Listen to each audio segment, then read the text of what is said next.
Ég er þróttur alla daga út allt lifi ljósi elsku þróttur sem mér yljar mér kalt.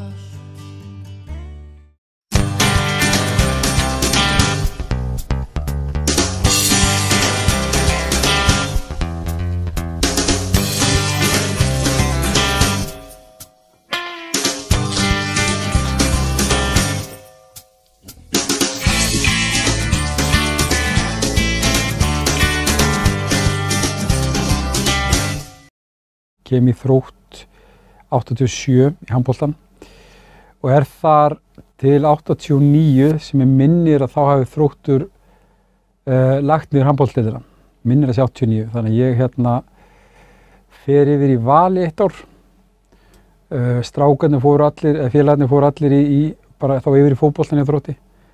En ég tók 1 ár í viðbót með Val í handboltanum og kem svo 90. Og þá byrjaði ég í fótboltanum með Þrótti í öðrum flokki og það var svona byrjunin á þessum fótboltaferli mínu sko. Það í öðrum flokki 1990 og það var mikið gullaldalið sem var þá Siggi Hallvass heitinn og Haukur Magg og Sverrir. Þetta var alltaf bara stórkostlegt lið sem var þá að fara upp úr 3. í 2. deild þetta ár 90-91. Það er kynslóðaskiptið? Já, sem verða þarna og ég með þarna fyrst þetta ár sem var alveg bara ótrúlega upplifun í rauninni því að bæði það að koma svona nýr inn í þennan hóp sem var búin að vera lengi saman það var eiginlega ómetanlegt því að þetta voru svo stórir og miklu þróttara sem voru í þessu liði. Ég er Sæviðarsunds maður, alinn upp þar. Fyrsta meistaraflokksleik þá ég nú örugglega 16 ára. Þegar Gústi Hauks að þjálfa og þetta örugglega bara í Reykjavíkurmóti eða eitthvað, 93.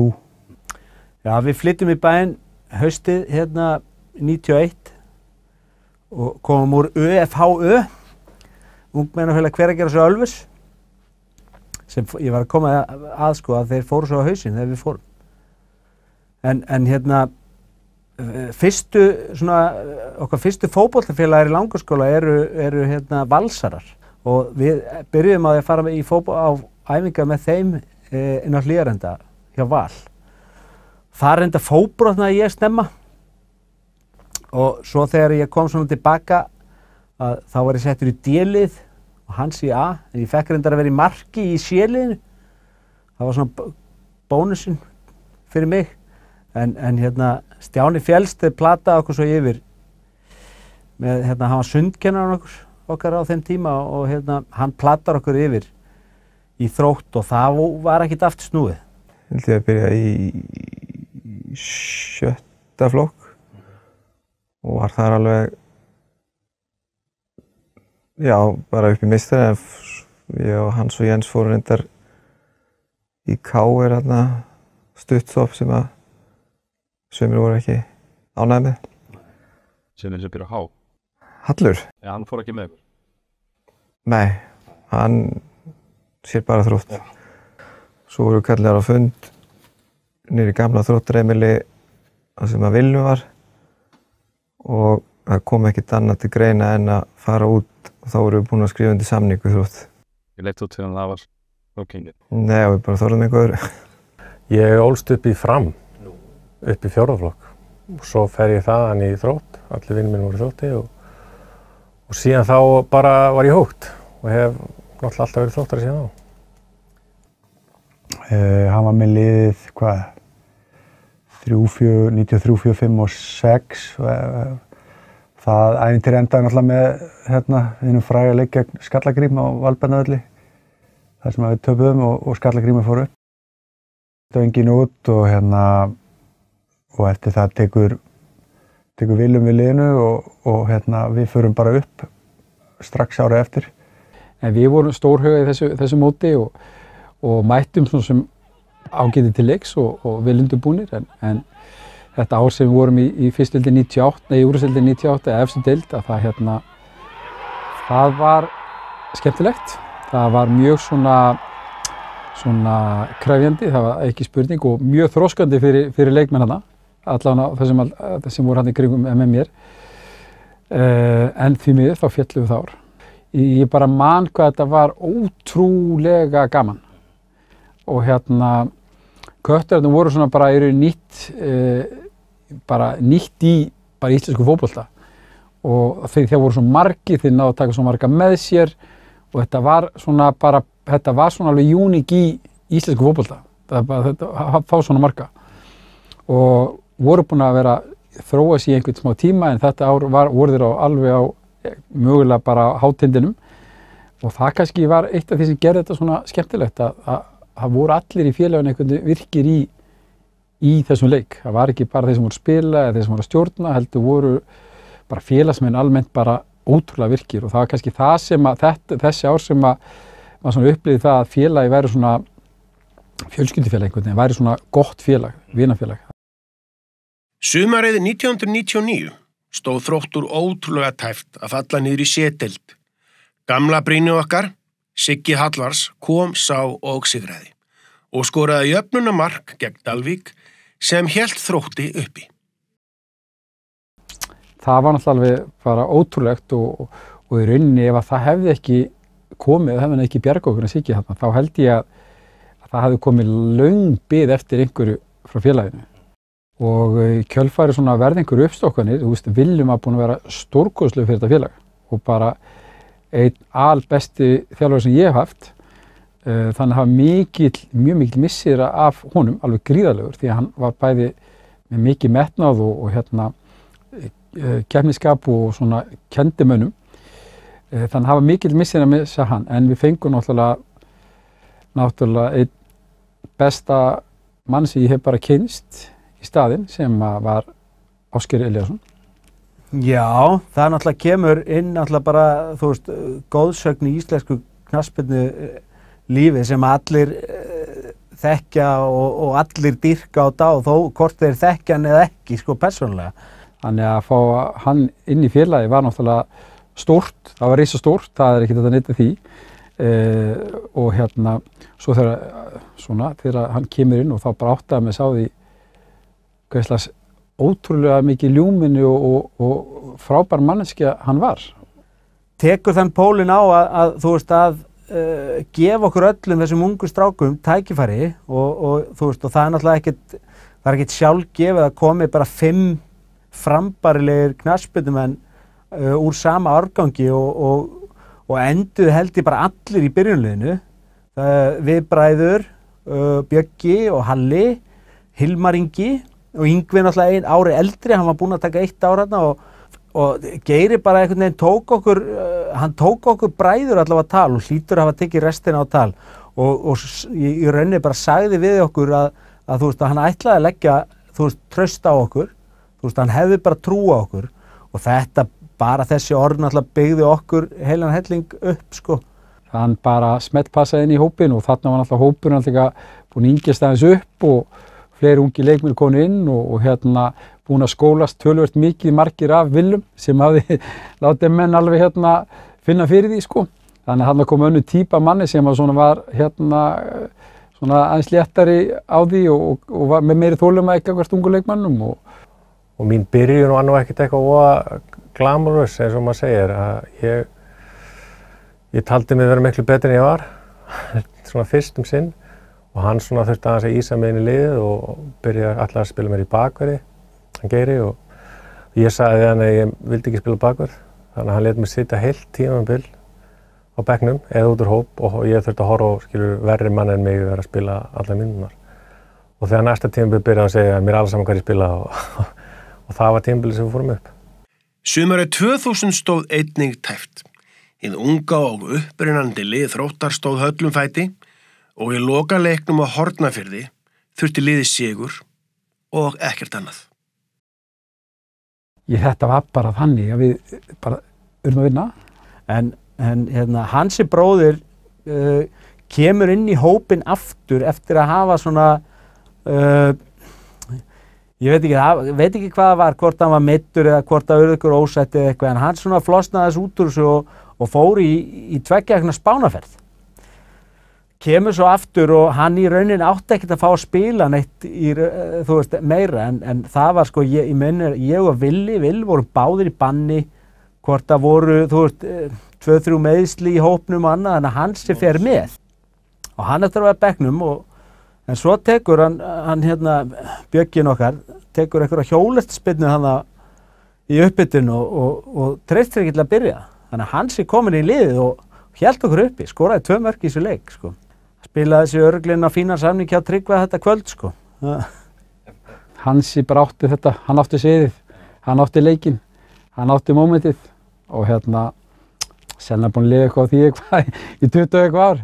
En hann á það líka alveg skilið. Svona eftir á í mómentinu, af því að við Geir vorum svo ágætis félagar, ég held einhvern veginn að við vorum bara með ungar mannskap sem var alveg tilbúin til að fara í þetta stríð. Menn voru svona, þú veist, áttu þessu kannski ekki endilega á hversu mikilvægur leikur þetta var. Jú, hann var mikilvægur en menn voru einhvern veginn óttalausir hérna margir og hérna og samstafa mikil og Geir einhvern veginn bara náði einhvern veginn að gíra menn í þetta verkefni Strax sumarið eftir vænkaðist hagur liðsins verulega.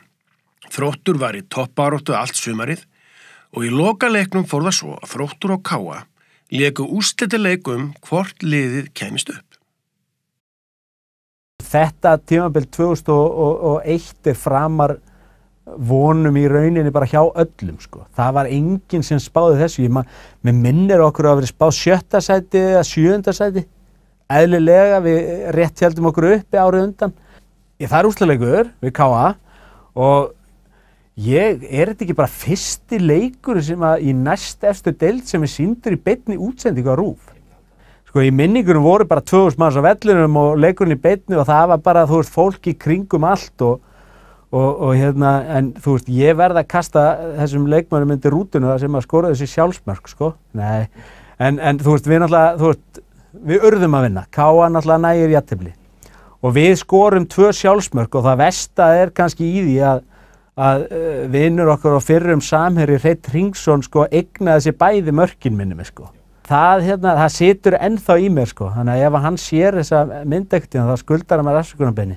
Bara vonbrigði voru gríðarleg af því að fyrir mig sko, ég var þarna persónulega komin að vera 30 og maður svona langaði eitthvað aðeins meira sko en ég alltaf var mikil þróttari og vildi bara félagi stæði sig.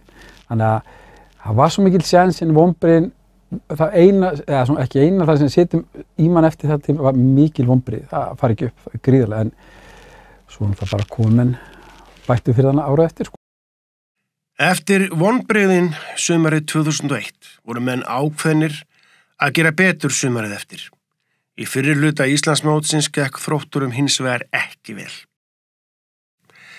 En mitt mót fóru hlutirnir að ganga. Ég held að við höfum bara verið svona, haldið að þetta kæmi bara sjálfur sér og við svona einhvern veginn voru borðin eitthvað ánægði með okkur einhvern veginn og þetta gekk ekki nógu vel en síðan bara gerist eitthvað og það verður bara til einhver svona lið sem að fórum á völl og það bara var búið að vinna leikinn áður en að fórum í hann sko. Þetta var bara algjör maskína. Sennilega eitt besta svona, ég vil meina eitthvað besta rönn sem að Þróttur hefur bara átt fyrir og síðar. En það byrjaði nú heldur betur ekki vel sko. En hérna tímabilin hjá Geira, þau voru held ég bara flest þannig að það var annarkvort fyrrumferð góð og seinniumferð léleg eða öfugt sko. Við náttúrulega fáum sendingu hérna úr sveitinni, úr Húnavatnssýslunni. Fer í skóla með og hitti þar af herra og bestu sonum félagsins, Ingvar Sveinsson. Og rauninu verður okkur vel til vina, við erum saman hann í skóla og rauninu hann að draga mig á æfingar og tekur mig þangað og ég fæ að mæta á æfingar og það var alltaf þannig að það gott allir einhvern veginn mættu á æfingar á Þrótti eins og stemmingi var og spila í úrslitum á Reykjavíkurmótinu. Þá unnu við 1-0 og ég held að ég hef örugglega lagt upp sigurmarkið sem Binni Sverri skoraði. Og það var bara, maður var hæparinn upp og einna betur með leiksins og fleira og ég fór bara í sturtu og svo kemur upp fekk ég ekki að fara út fyrir en að það var að fara að ræða einhver samningamál sko.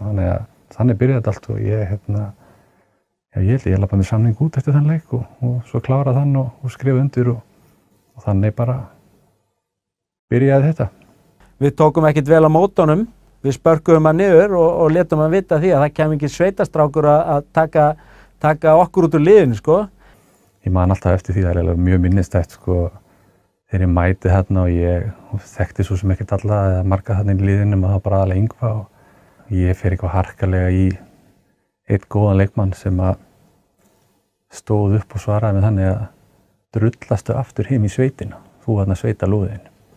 Og þetta er nú bara með einn af okkar betri vinum í dag, að segja bara einn af hópnum og við erum góði vinir í dag og allt það, en þessi maður heitir Jens Elvar Sævarsson. En þú veist, hann heldur betur stóðst prófið og þú veist, náttúrulega bara en í dag bara dýrkaður að dráður í Þrótti og af okkur strákunum, sko. Þarna var manni alveg fljótt ljóst að tvíburarnir Hveragerði, það voru menn sem áttur ekkert abbastendal upp á.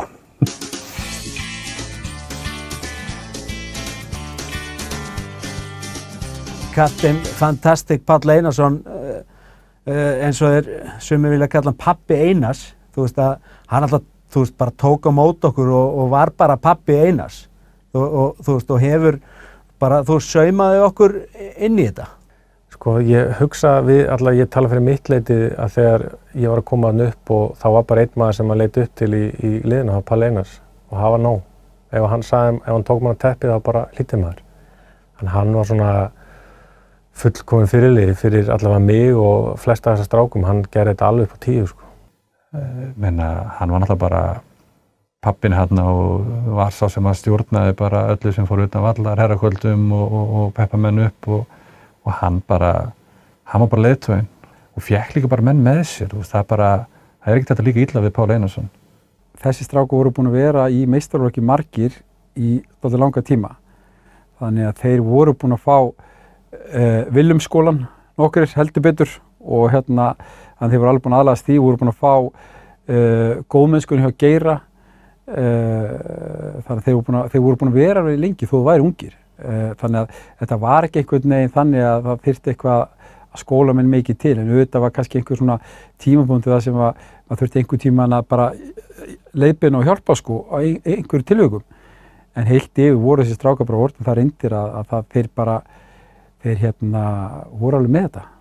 Ég upplifði aldrei stéttaskiptingu þegar ég var ungur knattspyrnumaður, af því að við komum þarna bara inn og vorum eiginlega bara svolítið mikið meirihluta.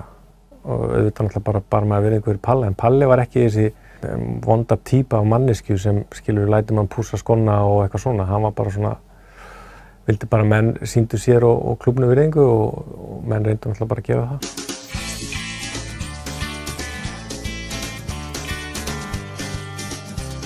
Göttararnir höfðu orðið til snemma á 10. áratugnum og aldamótin fyrir löngu orðnir frægasta stuðningsmannasveit á Íslandi.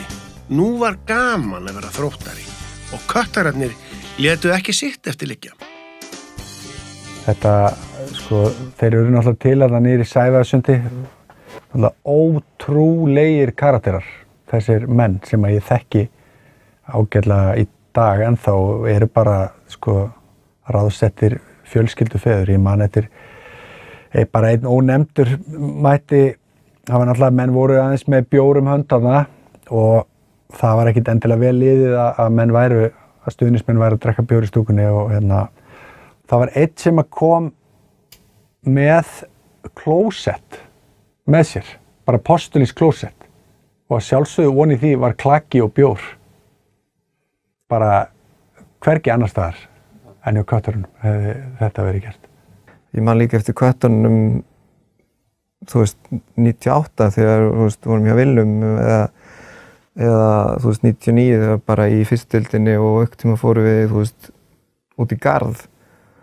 Þá komu þeir bara og þú veist, Gunni var alltaf að biðja dómarinn að koma að spjalla við sig og þú veist, þetta var bara ógeðslega gaman. Og stuðningurinn hefur helling að segja. Bara fallegasta minning frá þessum árum, það eru bara þeir og þau í stúkunni. svo fórum við náttúrulega eftir sigurleiki bara með þessu fólki að fá okkur eitt kaldan eða bara tala leikinn og næsta leik á eftir og það bara myndaðist ótrúlega stemning og nánd einhvern veginn sem þarf að vera til þess að ná árangri og til þess að hafa gaman að hlutunum sko. Já, stuðningsmenn spila alltaf faktor og sérstaklega þegar köttarinn er í stuði.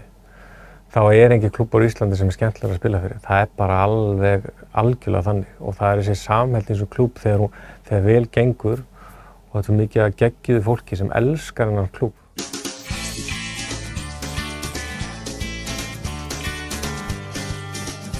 Það var alveg sama átt að reyna eitthvað styrkja en hann einhvern veginn þurfti allir leikmenn allavega á mínu upplifun sko. Það var aldrei, hann þurfti frekar íta að hann og leikmennum heldur en hitt sko.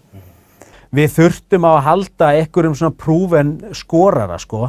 Þú veist og við fáum náttúrulega Sören Hermansen og mér alltaf minnist þetta þegar að Sören kemur á fyrstu æfinguna. Þá var hríð á gervigrasinu og það var ég bara þessi gæi, hann er að fara heim aftur á morgun sko og okkur fannst hann ekkert geta neitt en hann átti eftir að koma á daginn.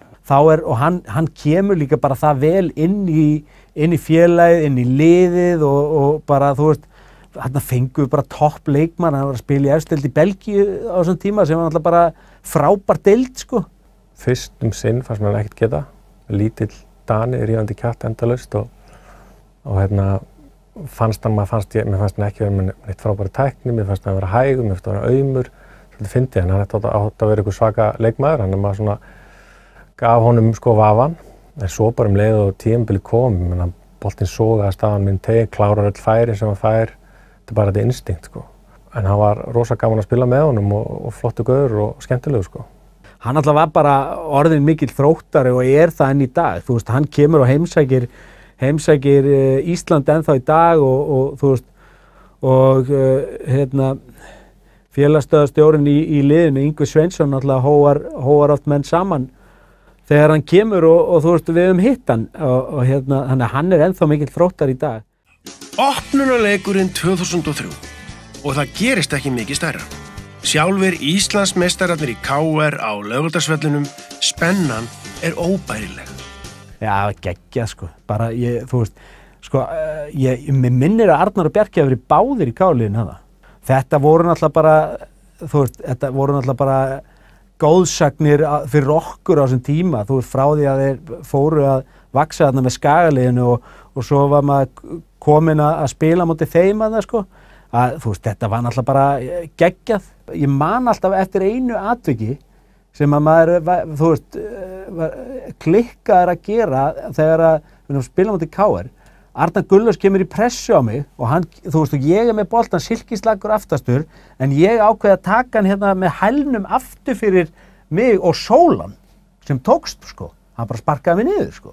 Þetta, þú veist, veljaninn var sú að maður einhvern veginn var komin í fyrsta leik og maður hafði enga trú að því að það væri nokkuð maður að fara að sigra mann sko. Og þvílík óskabyrjun. Hinn 16 ára gamli Hjálmar Þórarinsson skorar fyrsta markið í upphafi leiks. Svo jafnaði leikinu með minnir að Sigur Ragnar Eyjólfsson hafi skorað sigurmarkið í hjólreiðaspyrnu.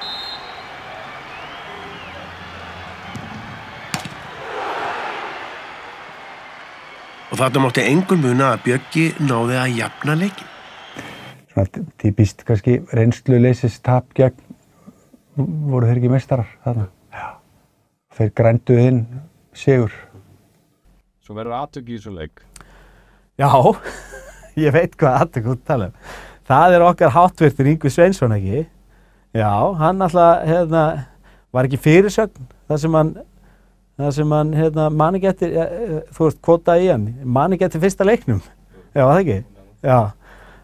Hann náttúrulega fær þetta höfuðhögg og náttúrulega fyrst í leikurinn og hann náttúrulega ofur peppaður og náttúrulega búinn að hringja alla yngri iðkendum félagsins og menni að mæta á völlinn, en síðan gerist það að hann fær þetta höfuðhögg og hann er í einhverju, það náttúrulega í dag er þetta miklu meiri meðvitað alla þessa hluti og menn fá bara ekki tækifæri til að fara inn og aftur, en hann var náttúrulega bara farin að rugla og vissi ekki þennan heiminn í annan sko, þannig að hann er bara alltaf að spurja Halla inn á vellinu sko, hvað er staðan? Og móti hverju hann var að spila og þeir bara Yngvi KR, come on, einbætti sér, fókus og svo semst fara inn í klefa og hann bara alveg veit ekki neitt og að spila, við hverju að spila og hvernig staðan endalaust sko, bara eiginlega á repeat. Og man ekki hvort var ég eða einhver annar henni í vörninni sem bara, hei, það er bara eitthvað í gangi hérna, sko, það er bara að skipta hann út af. Og það endaði þannig að hann fór held ég bara beint upp á slys og ég held að hann muni bara ekkert eftir þessu fyrsta leik sem að hann var svo overpeppaði fyrir í bara dagan undan sko, eins og við allir að sjálfsögðu. Þú veist, við einhvern veginn bara, þú veist, við vorum helvíti góður í þessu leik og ég man bara feelingurinn í þessum leik var svo góður. Þú veist, og bara, ég man ennþá eftir hversu vel mér leið, þú veist, að spila þarna og maður hugsaði svona, ok, þannig að það er eins og við höfum bara spilað alltaf þetta, sko. En svona, þú veist, þráttir tap í þeim leik, sko, að þá fengum við bara svo mikið búst inn í framhaldið, þú veist, góð frammistaða og þú veist, og veljanin sem var í gangi, held ég hafa okkur bara, þú veist, keyrt okkur áfram á Laugardalsvellinum allavega út fyrir umferðina, sko. Eftir svekkjandi ósigur í fyrsta leik beið liðsins annað stórt próf. Útileikur á sennilega erfiðasta velli landsins á þessum árum. Skipaskagi gegn firnasterku skagaliði Loga Ólafssonar. En Þróttarar áttu góða rispur inn á milli og hér sjáum við eina slíka, Halldór Hilmisson, arkitektinn að þessu, sendi boltann inn fyrir á Danan Sören Hermansen með það dró snemma til tíðinda í síðari hálfleik. Hér er Guðjón Sveinsson, leggur boltan á Stefán Þórðarsson og hann þrumar boltanum. Unnar rennir honum á Pálma Haraldsson og hann með glæsilegt skot. Staði vel á sína menn eins og oft áður. Og hér kemur sending inn á vítateiginn og Sören Hermansen fellur. Og þetta er vítaspyrna og Gunnlaugur Jónsson skammar Unnar og Daninn hleypur að knettinum og hann skorar. Spyrnan kannski ekki eitt rosalega glæsileg.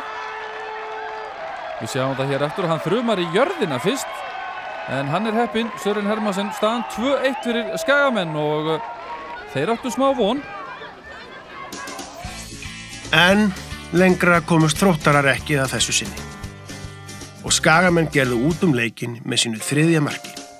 Svekkjandi tap og engin stig eftir fyrstu 2 leikina. En spilamennskan lofar góðu. Næsti leikur var gegn KA-liði Þorvalds Örlygssonar sem hafði 2 árum áður komist upp í úrvalsdeild á kostnað Þróttara. Í leiknum tókst Bjögga að skora sitt fyrsta mark fyrir Þrótt í efstu deild. Já, þessi hann ekki besta hóttunni heimi, hann grípur hann og svo bara fara allir út og hann í rauninni tekur hliðarhlaup í áttina af mér, lítur aldrei á mig og hendur mig bara niður. Og þannig að ég stil kloppa hann eitthvað. Og svo bara einu fótið beint ekki. Þetta er, já ég myndi segja þetta er minnistæðast út af þetta fyrsta. Þá var það að því að það var fyrsta mark í úrvalsdeildinni. En það var mjög ljótt. Ég bara trúði ekki hann hvað hann var að gera, ég vissi ekkert að mér sko. En KA-menn voru ekki af baki dottnir þrátt fyrir mannfæðina. Hér erum við á 37. mínútur. Heitt Hringsson á hér sendingu inn í átt af vítateignum og þar stekkur Steinar Tenden manna hæst það bil 19 mínútna leik. Hörku skot hjá Björgólfi fyrir utan teig. Björgólfur var búinn að taka æfingaskotið áðan og nú gengur það upp heldur betur. Hjálmar Þórarinsson skoraði sitt annað mark fyrir Þrótt og gulltryggði fyrsta sigurinn á tímabilinu. 3-1 og við sjáum að það eru fleiri en Diego Forlan sem lenda í erfiðleikum með að komast í treyjuna sína aftur. Það er svona pínulítill Ásgeir Elstimpill kominn á Þróttarana, svona þegar ykkur fyrir að líða vel þá færðu að spila ákveðna bolta. Já, hann er kallinn búinn að hamra á þess að spila, það er alveg klárt og við erum á góða mannskap í að spila og talandi eins og ég segi þegar vel gengur og þá náttúrulega líður okkur rosa vel að spila og það var þannig í seinni hálfleik í dag. Eftir sigurinn gegn KA kom ekkert annað til greina en að ná í öll stigin á Hlíðarenda. Sören Hermansen skoraði þar sitt annað mark á tímabilinu í 1-0 sigri gestanna. Í 5. umferð beið Þróttara erfitt verkefni. Fylkismenn höfðu lent í öðru sæti árið á undan og höfðu yfir að ráða firnasterku liði á þessum árum. Já, svo var náttúrulega eitt líka mark sem var bara út af spilinu, sko. Það var mútið Fylki á Laugardalsvelli. Þá held ég að byrja spilið, sko, úr okkar vítateig og þú veist, sumir myndi segja að svo var það bara tiki-taka. Þú veist, það var ekki bomba eða eitthvað svona, en það var þarna vinnur Eysteinn boltann í okkar vítateig, sendir á Palla, Palli á Dóra, Dóri á mig. En þarna eins perfekt dæmi sem þú segja, það var aldrei dundrað, þú veist. Boltinn látið ganga. Alltaf, alltaf. Hér hroðaleg mistök í vörninni hjá Þrótturum og það Finnur Kolbeinsson sem að veður upp alla völlin og hann skorar þetta laglega mark, jafna metin 1-1.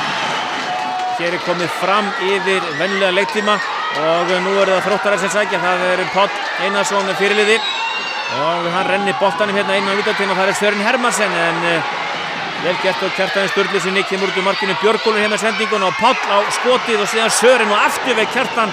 Þetta hálf afinterreitt alls saman og hér það Hjálmar með skot og þarna Sören Hermansen réttur maður réttur stað og hann skorar 2-1 fyrir Þrótturum þetta mark á 93. mínútu, danski dagur á Laugardalsvelli í kvöld.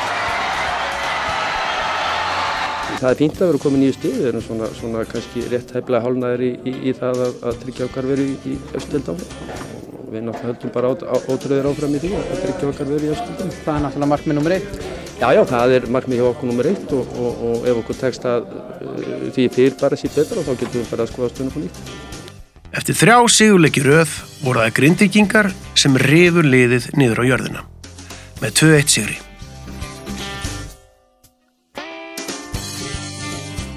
En Þróttarar voru fljótir að ná sér á strik og 7. umferð unnu þeir þægilegan sigur á Eyjamönnum þar sem hinn sjóðheiti Bjöggi skoraði bæði mörkin.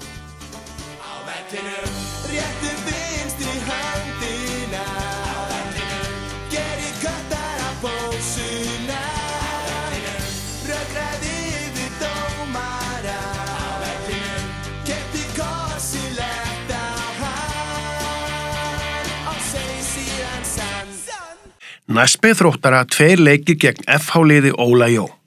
Fyrst í bikarkeppninni en svo strax í framhaldinu í deildinni.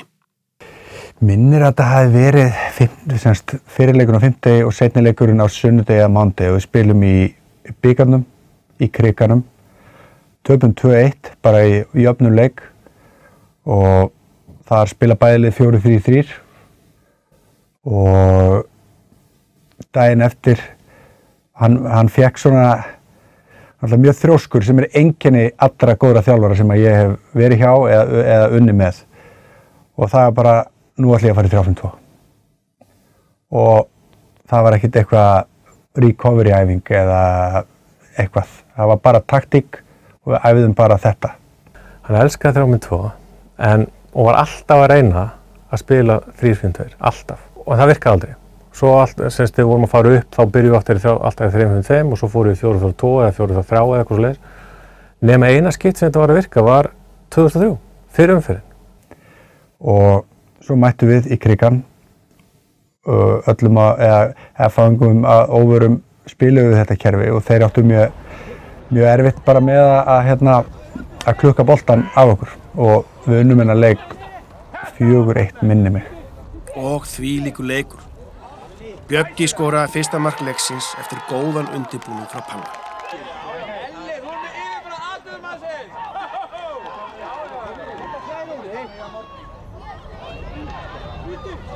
Aftur skoraði Bjöggi og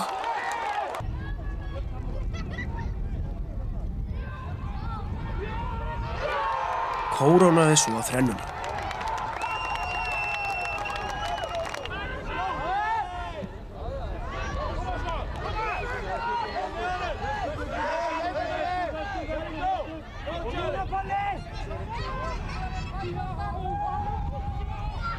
Sören skoraði svo 4. og síðasta mark leiksins og urðu lokatölurnar 4-1 fyrir Þróttara.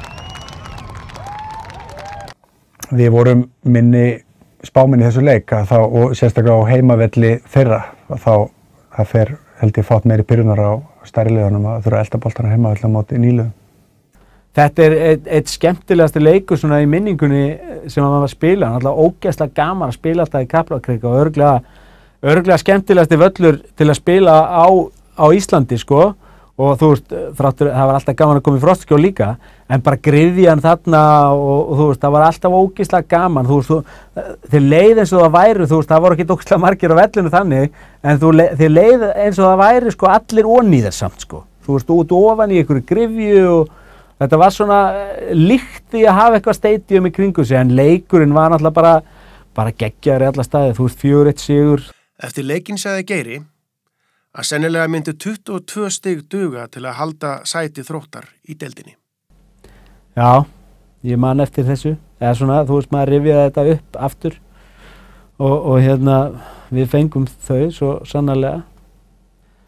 Og í síðustu umferð áttu Þróttarar heimaleik gegn Fram. Leikurinn byrjaði ekki vel. Framarar komast yfir, en Sören jafnaði úr víti. Og þá var komið að Bjögga að skora eitt fallegasta mark sumarsins. Það er eiginlega bara innstimpla að ósjálfrátt út að fá boltan og ert svona á þessum stað svona í efri vinstrihorninu á vítategnum. En þú veist, þetta er bara algjörlega ósjálfrátt, þú gerir þetta alltaf held ég og fær sendingu þaðan fyrsta tötsi verður að fara í beint í skoti og svo líka náttúrulega voru teigurum var alveg svolítið þéttur þarna. Þú veist, þegar lið komast í eitthvað sjón, þar sem að manni finnst allt vera að ganga með þér og fólkin í stúkunni líka og það kemur eitthvað trú og allir trúa. Ótrúlega hafi gerst. Eitthvað sem engan gat órað fyrir í upphafi tímabilsins. Nýliðar Þróttar, strákarnir að Geira eru efstir í úrvalsdeild þegar mótið er hálfnað. Þetta getur ekki. Verður þetta ára? Fylgist með.